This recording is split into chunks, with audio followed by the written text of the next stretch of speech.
Welcome to Let's Learn Academy. I am Ashika Panikar and we are studying Physical World, Part 3. In the previous video, we studied about different fundamental forces in nature. Today, we shall be studying about the unification of all these different types of forces. अब तक जितने भी different kind of forces discover हुए हैं या invent हुए हैं, वो सारे कहीं ना कहीं connected ही है. Newton has unified terrestrial and celestial domains under a common law of gravitation. Oersted and Faraday showed that electric and magnetic phenomena are in general inseparable. Maxwell unified electromagnetism and optics with the discovery that light is an electromagnetic wave. Einstein attempted to unify gravitational force with electromagnetic force but could not succeed in this. These are the names of different physicists and the achievements they have got in unification. Nature of physical laws. What are these physical laws? The physical quantities that remain unchanged with time are called conserved quantities. कुछ physical quantities ऐसी होती है जो time के साथ साथ change नहीं होती. उन quantities को कहते हैं conserved quantities. Laws of conservation of energy, charge, linear momentum, angular momentum are considered as fundamental laws of physics. The laws of conservation play an important and basic role in physics. Let us study each of these laws separately. First and foremost, law of conservation of energy. The amount of total energy in the universe remains constant. Energy can neither be created nor be destroyed. It can just be converted from one form to the other. Next up is law of conservation of charge.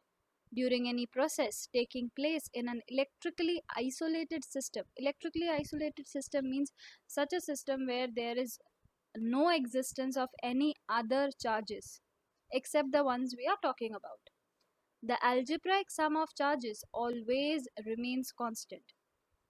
That means if there is a positive charge, then definitely there needs to have some negative charge in order to neutralize the whole system. Next is law of conservation of linear momentum. Now you have been studying about momentum and linear momentum since standard 9. Momentum is a quantity defined as the product of mass and velocity.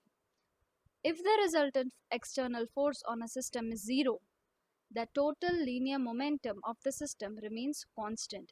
You have studied an equation m1u1 plus m2u2 is equals to m1v1 plus m2v2, where m1 and m2 are the masses of two objects, u1 and u2 are the initial speeds of both objects, while v1 and v2 are the final speeds or the speeds after collision of two objects.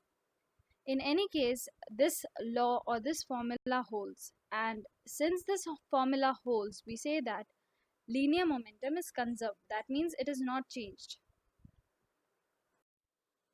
Finally, law of conservation of angular momentum.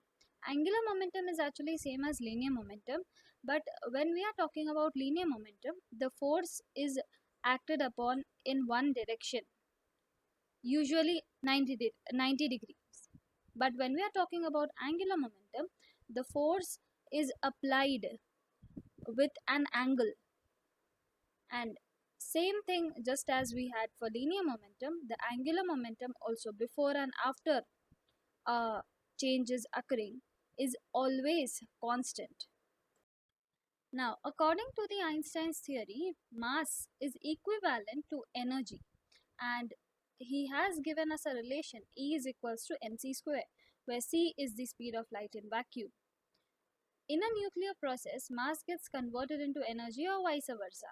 Either mass gets converted into energy or energy gets converted into mass. This is the energy which is released in a nuclear power generation or nuclear explosion. So that were few very light topics in the lesson Physical World. So here we end our chapter Physical World according to our NCERT textbook lesson number 1. See you in another video with another lesson.